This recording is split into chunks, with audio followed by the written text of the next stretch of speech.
પૂજ્યપાદ આનંદ ઘનજી ભગવંતની પરાવાર ऋषभ जिनेश्वर प्रीतम माहरो। एक यात्रा करवानुं आमंत्रण पूज्यपाद आनंद घनजी भगवंतनुं छे। एमणे कह्युं, હું પ્રભુના પરમ પ્રેમમાં ડૂબી ગયો છું। કહો કે પ્રભુએ મને ડૂબાડ્યો છે, તમે પણ પરમ પ્રેમની યાત્રા શરૂ કરો। એ યાત્રા એટલી મજાની છે કે એક ડગલું તમારે ભરવાનું, એક ડગલું તમે ભર્યું, પ્રભુ તમને બાહોમાં સમાવી, તમારી જર્ની પૂરી, તમે પરમ પ્રેમમાં ડૂબી જાઓ।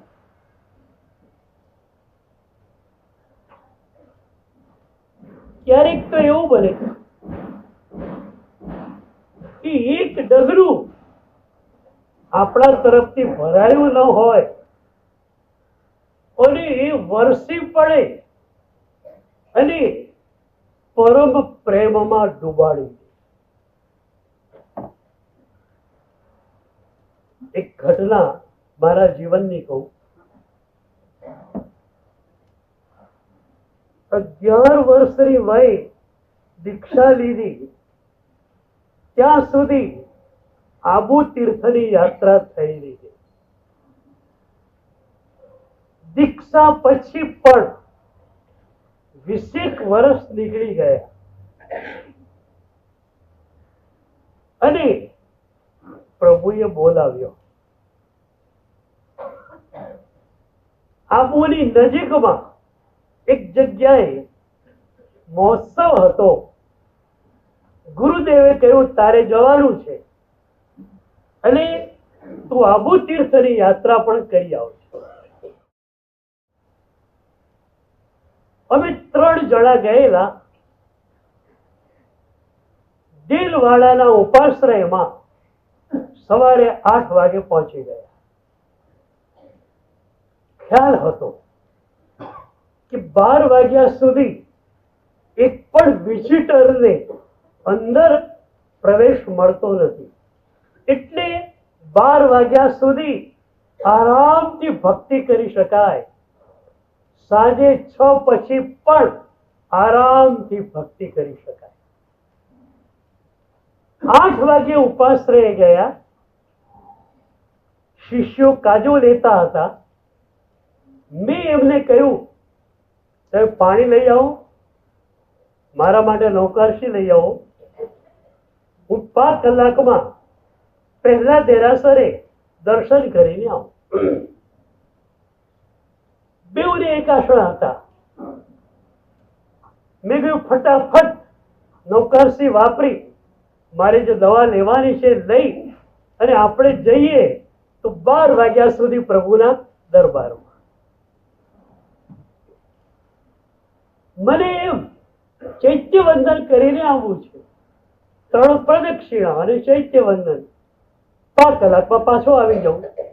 દેરાસર સામે જ હતું। લગભગ 30-35 વર્ષ પહેલાની આ ઘટના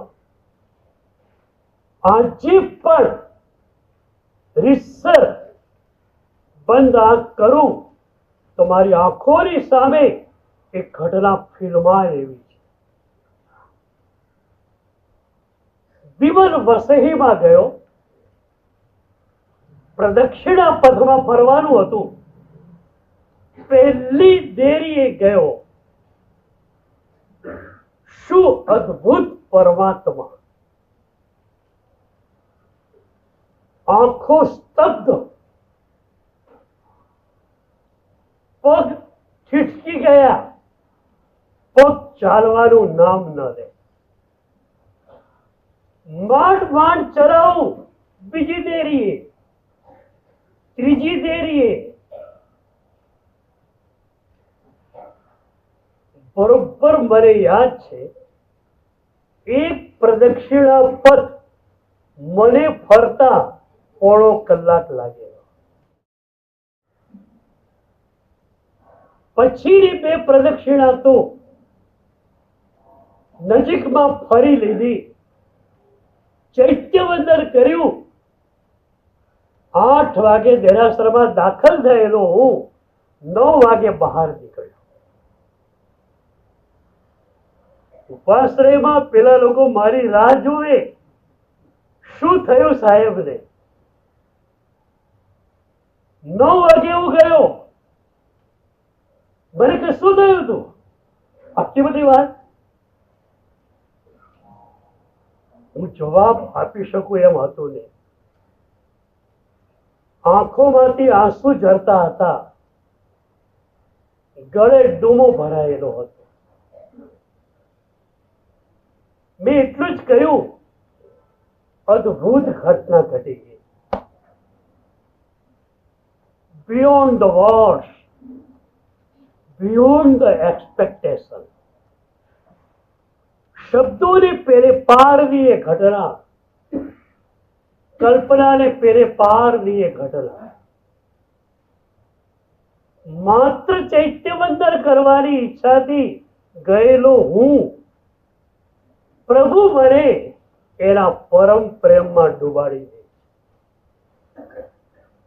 એ પછી 1 અઠવાડિયું દેલવાડામાં રોકાયા.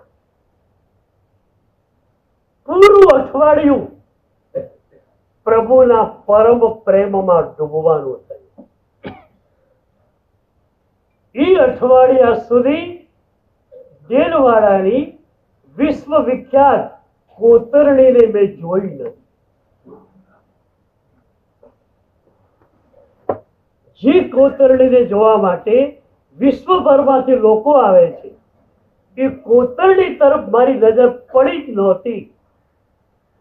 માત્ર ને માત્ર પ્રભુને જ જોવાનું થયા કર્યું, કહો કે પ્રભુમાં ડૂબવાનું થયા કર્યું. પ્રભુ ડૂબાડે, આપણી તો કઈ હેસિયત કે આપણે પ્રભુમાં ડૂબીએ. એકમાત્ર એમાં ડૂબવાની ઈચ્છા એ તમને ડૂબાડી દે. અને એના માટે ફી મેં કેટલી માગેલી કાલ, ખાલી તમારું હું આપી દઉં, પ્રભુ તમને આપી દઉં.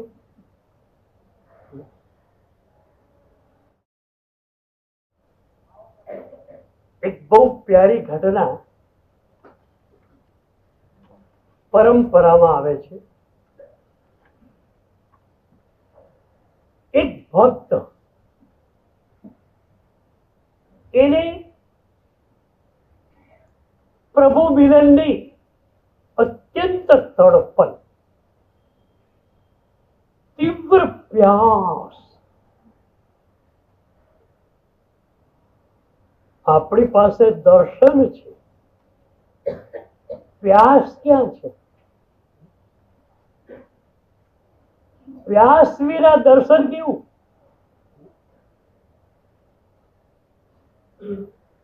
પૂરું અસ્તિત્વ પ્યાસમય બની જાય. ક્યારે પ્રભુ મળે, ક્યારે પ્રભુ મળે, ક્યારે પ્રભુ મળે. અને એ પ્યાસ પછી પ્રભુ મળે, ડૂબવાનું અનાયાસ થઈ જાય. મીરાને પ્રભુ મળેલા, પણ એ પ્રભુ માટે કેટલું તડપેલી. મીરાએ કહેલું, પ્રભુ કેટલું તડપાવીશ તું મને. મીરાના શબ્દો છે, તડફ તડફ જીવ જાસી. તડફ તડપ જીવ જાસી.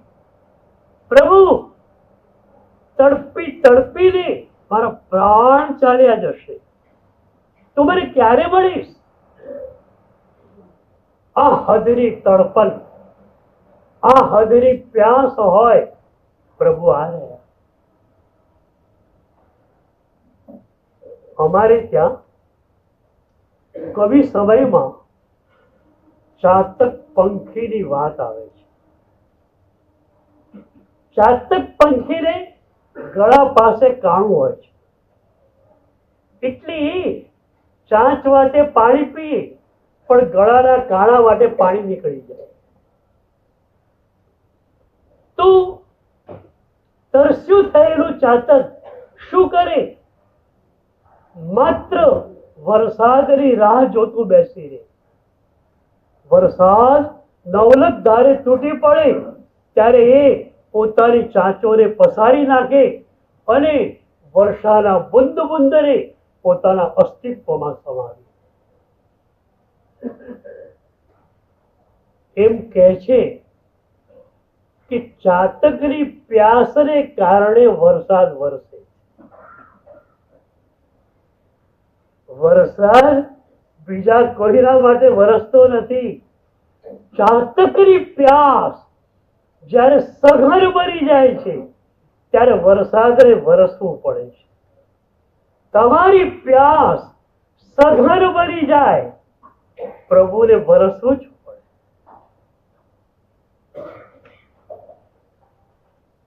એ ભક્તની પાસે તડપણ હતી. એ એક સદગુરુ પાસે જાય છે. સદગુરુના ચરણોમાં આળોટે છે અને કહે છે કે ગુરુદેવ, પ્રભુ જોઈએ. આ જન્મ માત્ર અને માત્ર પ્રભુ માટે છે. મને પ્રભુ આપો. તમને ખ્યાલ છે, તમારા તરફ ખુલતા કોઈ પણ સદગુરુના કેટલા કાર્યો, બે જ કાર્યો. સદગુરુનું પોતાના તરફનું કાર્ય તો અલગ છે, એ માત્ર ભીતર ડૂબી જાય છે. પણ તમારા તરફના સદગુરુના બે જ કાર્યો છે. તમને પ્રભુની પ્યાસ નથી જાગી તો પ્યાસ જગવી દેવી એ સદગુરુનું કાર્ય, અને પ્યાસ જાગેલી છે તો પ્રભુનું મિલન કરાવી આપવું એ સદગુરુનું કાર્ય. મેનેજમેન્ટના લેવલના કોઈ પણ કાર્યો હોય, અમારો એ વિષય નથી. તમે ઉપધાર કરાવતા હો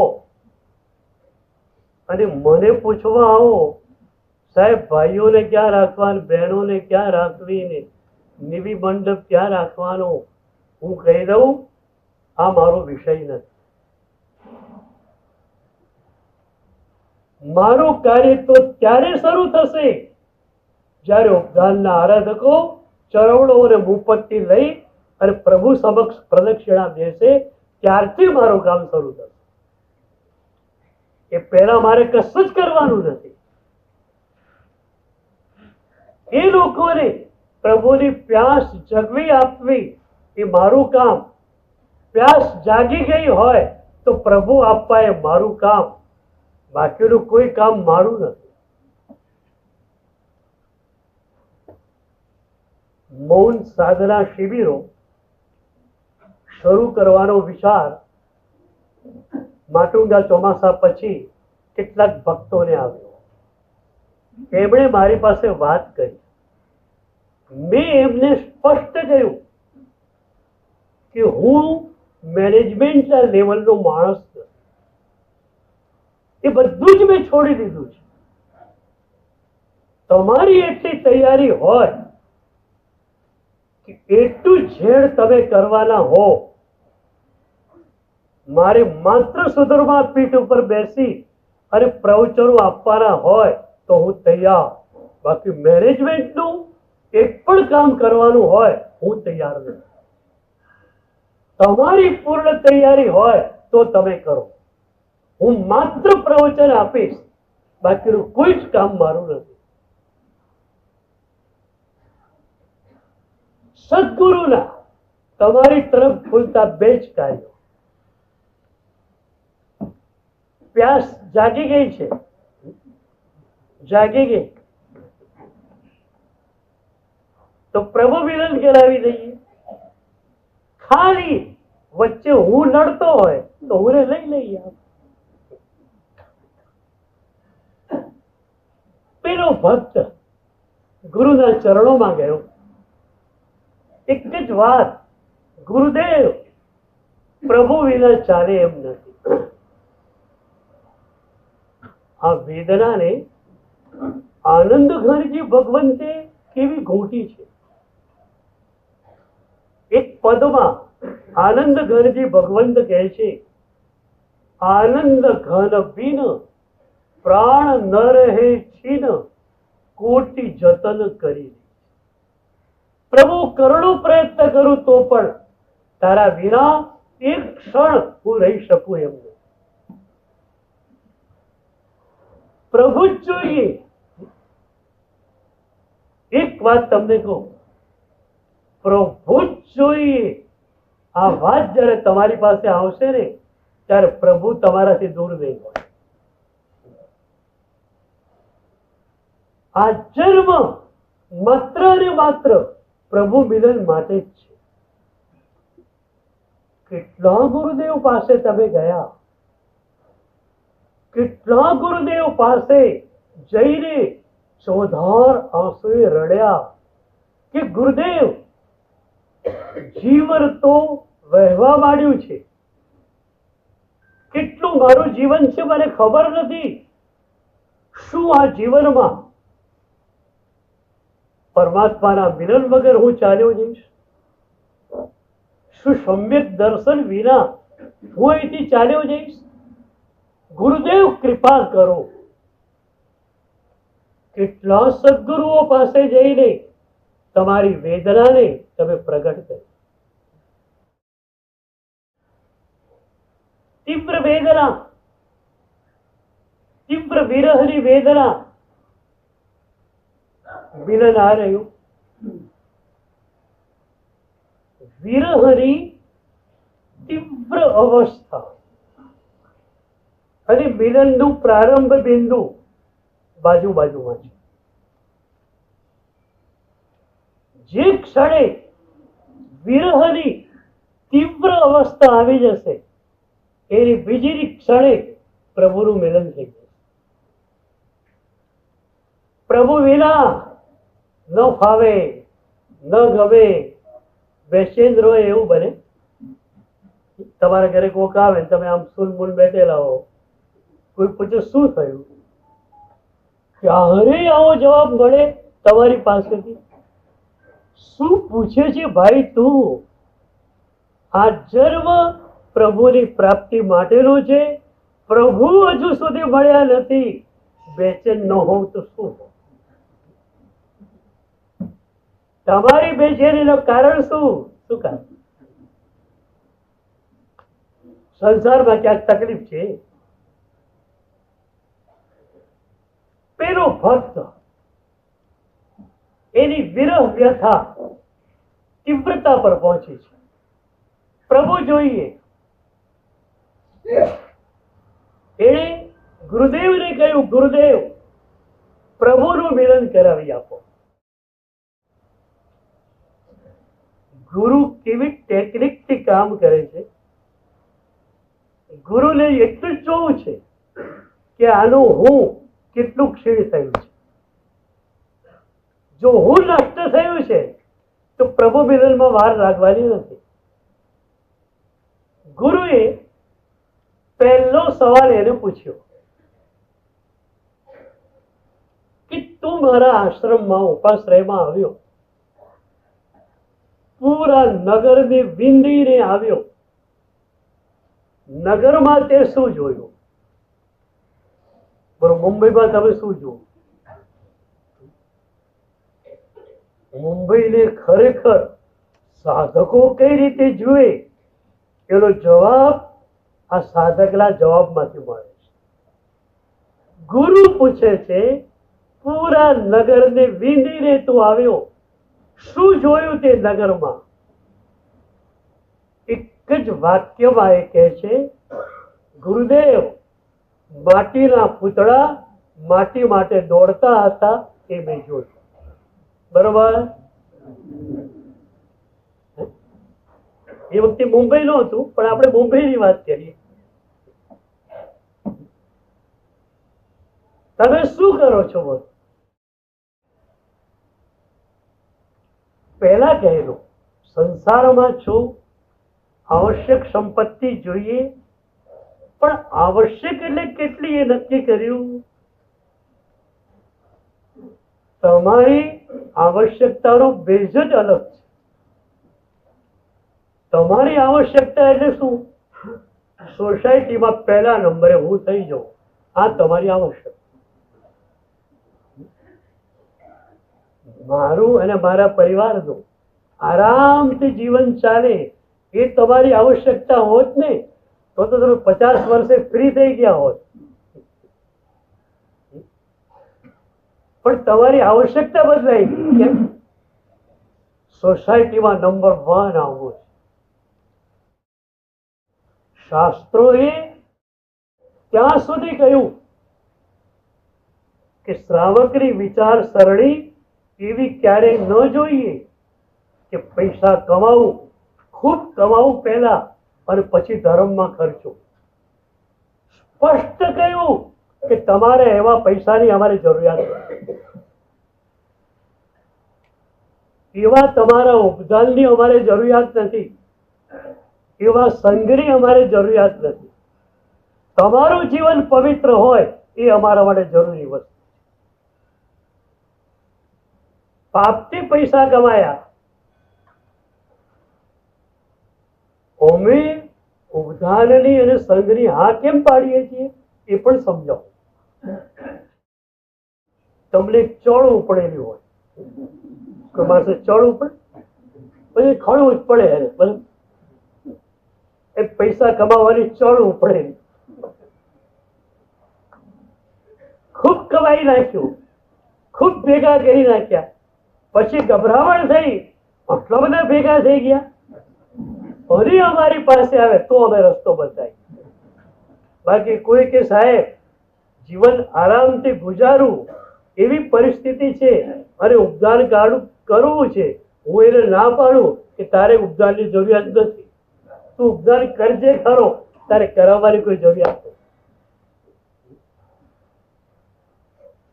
આવશ્યકતા કેટલી નક્કી કરો, પછી તમને બી મજા આવશે. રોડની જર્ની હોય ને, માણસ થાકી જાય. કેમ? કોઈ સ્ટેશન જ નથી. ચાલ્યા જ કરો, ચાલ્યા જ કરો, ચાલ્યા જ કરો. પણ અહીંયા તમારું લક્ષ્ય હોય તો વાલકેશ્વર જવું છે, પહોંચ્યા, બસ મંજિર આવી ગઈ.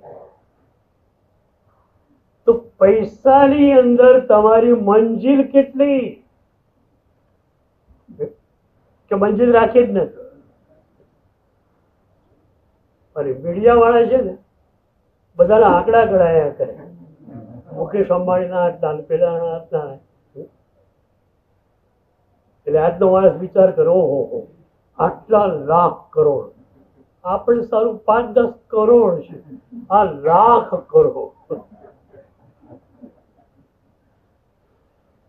પછી એની સામે નજર જ્યારે શું થાય, આપણી જર્ની બહુ લાંબી છે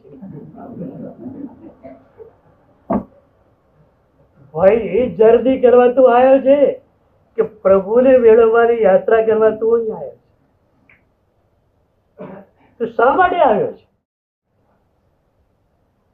મેં પહેલા તમને કહેલું કે તમે કરોડપતિ બનો એ તો ઠીક છે, બની ગયા છો. અબજોપતિ બનો કે ખર્વ નિખર્વ રૂપિયા તમારી પાસે આવે, તમે સંતુષ્ટ થવાના નથી, તમે તૃપ્ત થવાના નથી. કારણ એક જ છે કે અગણિત જન્મોથી પ્રભુને મેળવવાની પ્યાસ લઈને આપણે નીકળ્યા છીએ. તમને હજુ પ્યાસનો પત્તો નથી. પ્યાસ છે પ્રભુ મિલનની, તો પૈસા ભેગા કરવા માંડી પડે. મીઠા પાણીની પ્યાસ હોય, મીઠા પાણીથી છીપે, તમે ખારું પાણી પીવા માટે તો શું? તો જ્યાં સુધી પરમાત્મા નહીં મળે તૃપ્તિ થવાની નથી. અને આ બધાને પૂછો, વ્હાઈટ એન્ડ વ્હાઈટ ચાદર વાળા બધાને પૂછી લો, કેમ છો? સાદામાં કે પરમ સાદામાં. એમના ચહેરા ઉપર તમને તૃપ્તિ દેખાશે. અને આ તૃપ્તિ દેખાયા પછી વિચાર આવ્યો કે સારું, હું ક્યાંક ભૂલાવામાં છું. જેની પાસે કઈ નથી એ પરમ તૃપ્ત છે, અને મારી પાસે આટલા બધા જેને અતૃપ્ત છું, તો કઈ ગરબડ તો થતી નથી. આવો વિચાર બી આવ્યો ખરો? શ્રેણિક મહારાજાને અનાથી મુનિને જોઈને વિચાર આવ્યો કે આનું કઈક ગરબડ છે. આ માણસ અનાથી મુનિ રાજકુમાર હતા, અને ચહેરા ઉપર રાજ તેજ હતું, દીદીપ્યમાન કાયા, યુવાન વય, અને છતાં ચહેરા ઉપર જે શાંતિ. શ્રેણિક મહારાજાને થયું આમની પાસે બેસવા જેવું છે. તમે કેટલા મહાત્મા પાસે આ રીતે બેઠા? શ્રેણિક મહારાજા સમકીર્તિ બન્યા એની પાછળ મુખ્ય કારણ અનાથી મુનિનો સમાગમ છે.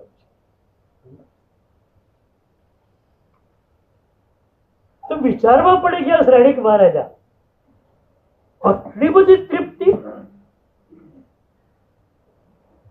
પૂછ્યું તો ખબર પડી કે નાનકડા રાજ્યના રાજકુમાર હતા. ભાઈ, હું તો મગધ દેશનો સમ્રાટ છું, તોય મારી પાસે તૃપ્તિ નથી. એ તૃપ્તિ આપણી પાસે છે. અને પાછું કહે છે કે મેં તો બધું છોડી દીધું છે. અને નાનકડું રાજ્ય હતું એ પણ છોડી દીધું, તોય આટલી મજામાં? કારણ શું મારે જાણવું? એ કારણ શ્રેણિક મહારાજાને બહુ મોટી ઉંમરે જાણવા મળ્યું. તમને તો ગળથોની બાંધી આ વાત મળી કે આપણા પરિવારો સુખી હોય કેમ? ત્યાગી છે માટે. જ્યાં ત્યાગ ત્યાં સુખ. બરોબર ને? હા, બોલો.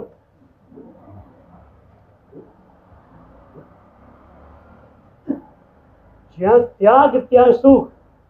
ના, એ તો મારા સાહેબ માટે છે.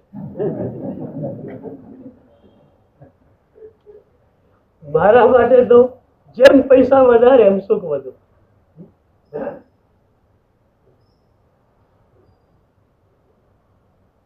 ક્યારેક વિચાર કરો, તરત જ તમારી ભૂલ પકડાઈ જશે.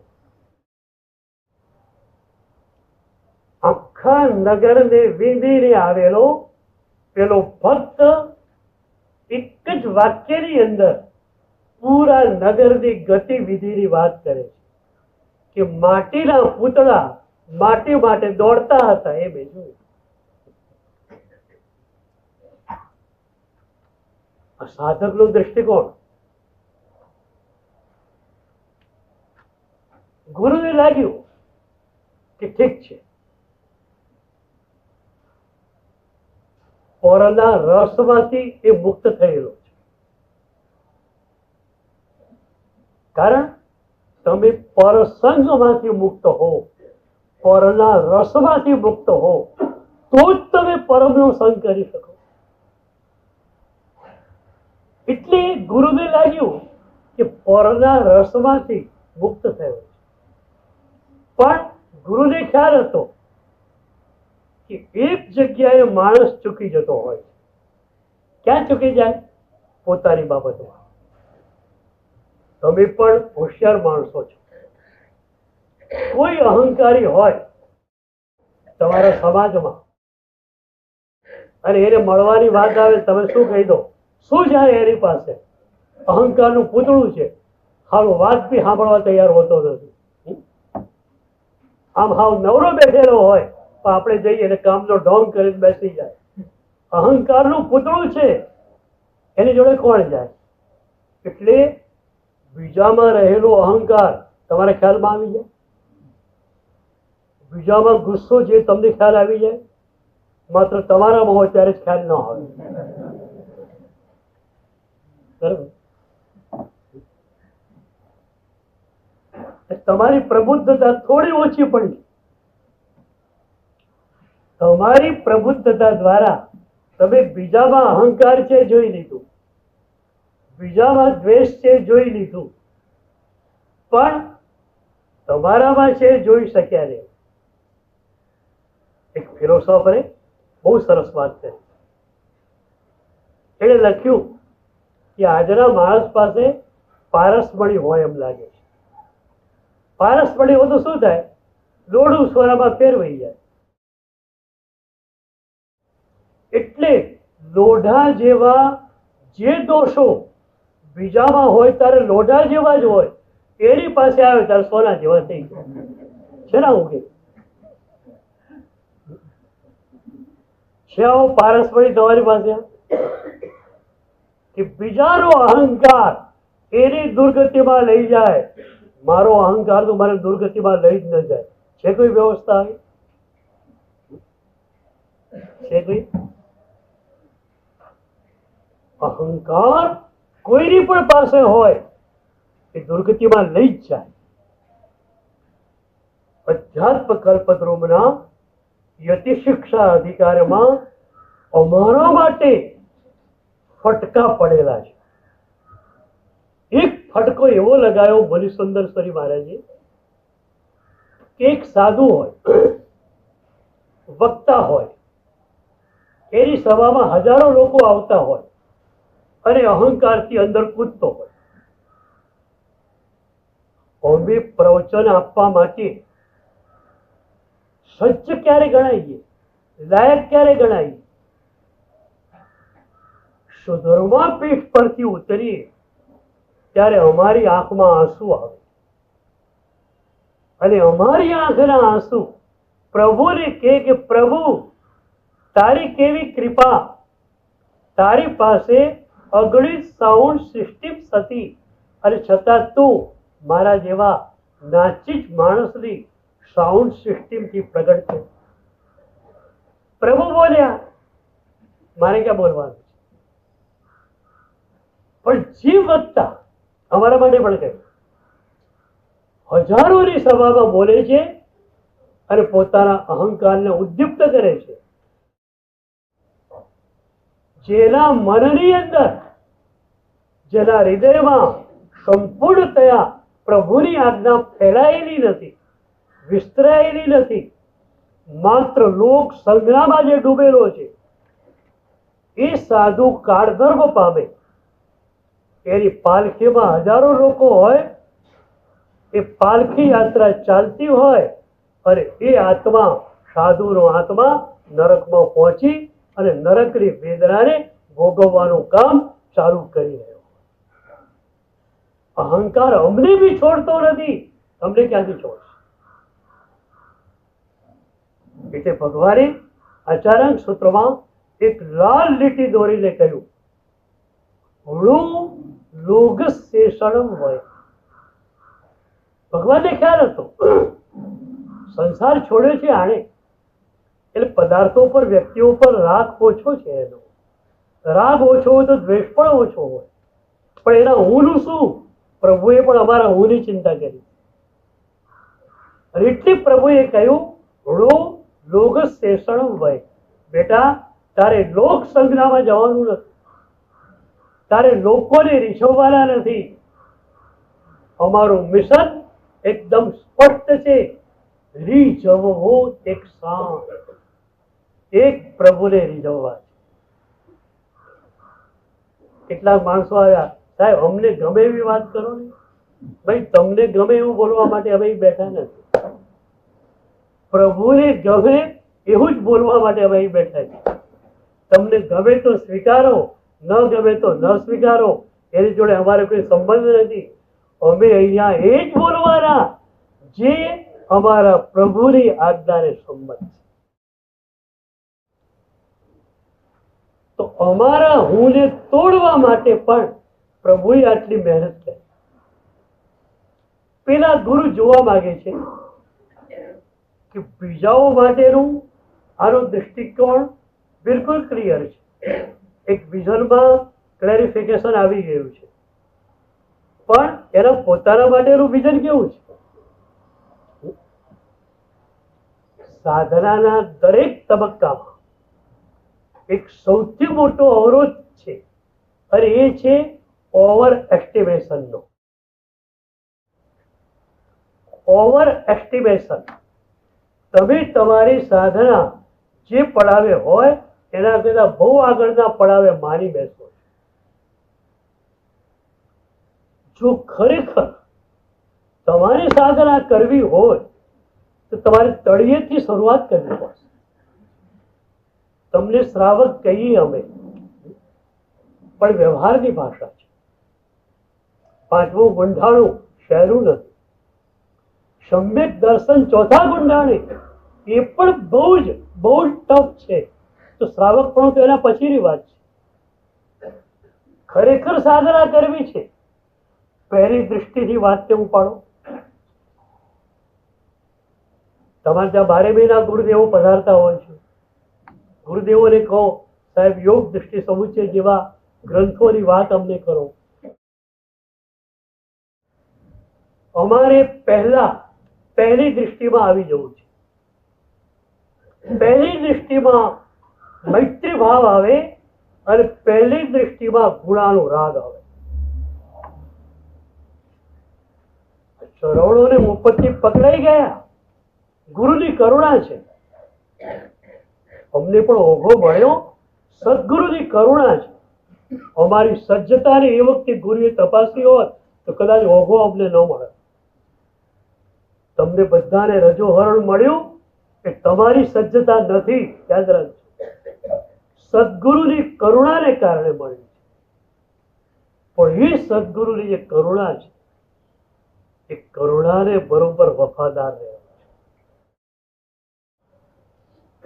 તો ગુણાનો રાગ આવ્યો છે. કોઈ પણ પંચ મહાવ્રતધારી મહાત્મા છે, એની નિંદા ક્યારે પણ નહીં કરવી. કર્યું છે નક્કી. એ નિંદા સાંભળવી નહીં, કર્યું છે નક્કી. કોઈ વાત કરતું હોય પેલા મારા સાહેબ પાસે ગયો, સારી વાત કરે ત્યાં સુધી કાન ખુલ્લા. સહેજ નબળી વાત આવે તરત કહી દેવાનું, પ્લીઝ, મારે નિયમ છે. કોઈ પણ પંચ મહાવ્રતધારી ગુરુની નિંદા હું ક્યારે સાંભળવા માંગતો. એ નિંદા સાંભળી તમે કરવાના છો. ઊંચી કક્ષાના મહાપુરુષ આચાર્ય ભગવાન છે, બની શકે એમને ગુસ્સો આવતો હોય, તમે એમના ગુસ્સાને જોઈને કરવાના છો. તમે તમારો બચાવ કરવાના.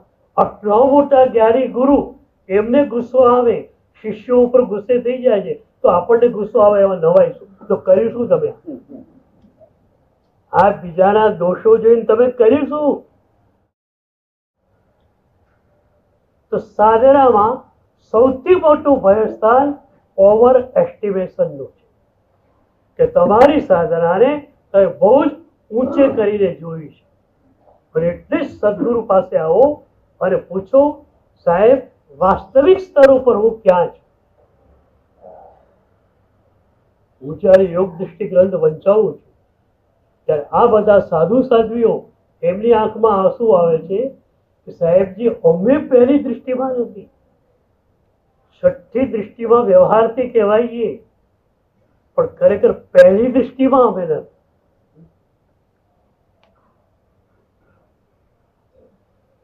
તો ગુરુ જોવા માંગે છે કે આનું પોતાના માટેનું ઓવર એસ્ટિમેશન નથી. એટલે ગુરુએ પૂછ્યું કે આ ખંડમાં અત્યારે શું થઈ રહ્યું છે? એ પોતાના માટે શું શબ્દ વાપરે છે જોવું છે. અને એ વખતે એને કહ્યું, એક માટીનું પૂતળું ગુરુ પાસે જ્ઞાન લેવા માટે અહીંયા બેઠું છે. આ એક જ વાક્ય ગુરુએ એને સ્વીકારી લીધો. આવી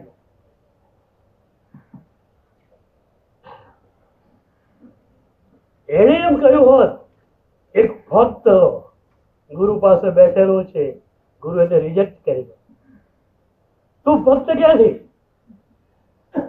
ભક્તિ એટલે શું ખબર છે તમને? ખબર? ભક્તિ એટલે શું? ભક્તિનો એક અર્થ થાય ભાગાકાર. 16 ની રકમ 4 થી ભાગો. એક કર્ણ ઉપર 4, બીજા કર્ણ ઉપર 4, 16 ની રકમ બને 0. 16 ની રકમ એ તમે, એક બાજુ પ્રભુ, એક બાજુ ગુરુ, તમે બન્યા 0. જે શૂન્ય બની જાય, હું થી શૂન્ય બની જાય, એ ભક્ત. એણે જો કહ્યું હોત કે એક ભક્ત ગુરુ પાસે પ્રભુની વાતો જાણવા માટે બેઠું છે, ગુરુ એને રિજેક્ટ કરી દે, જ્યાં ભાગી જાય છે.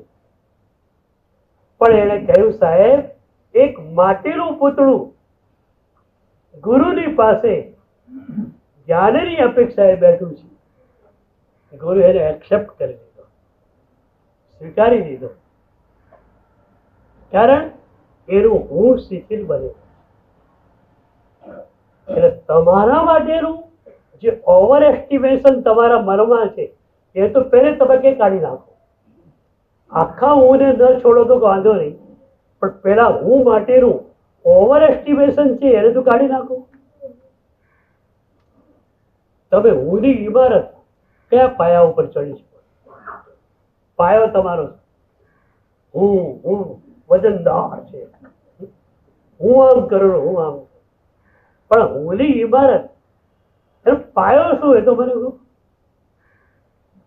એક ગંદુ શરીર ગંદકીથી ઉભરાતું, એક ગંદુ મન રાગ દ્વેષથી ઉભરાતું. તમારી પાસે છે શું?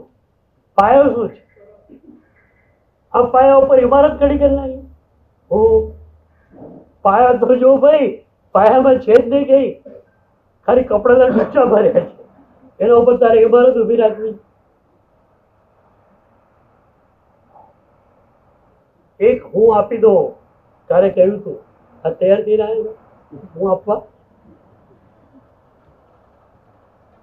સીધી વાત છે, હું આપો પ્રભુ મેળવું. તૈયાર? તૈયાર.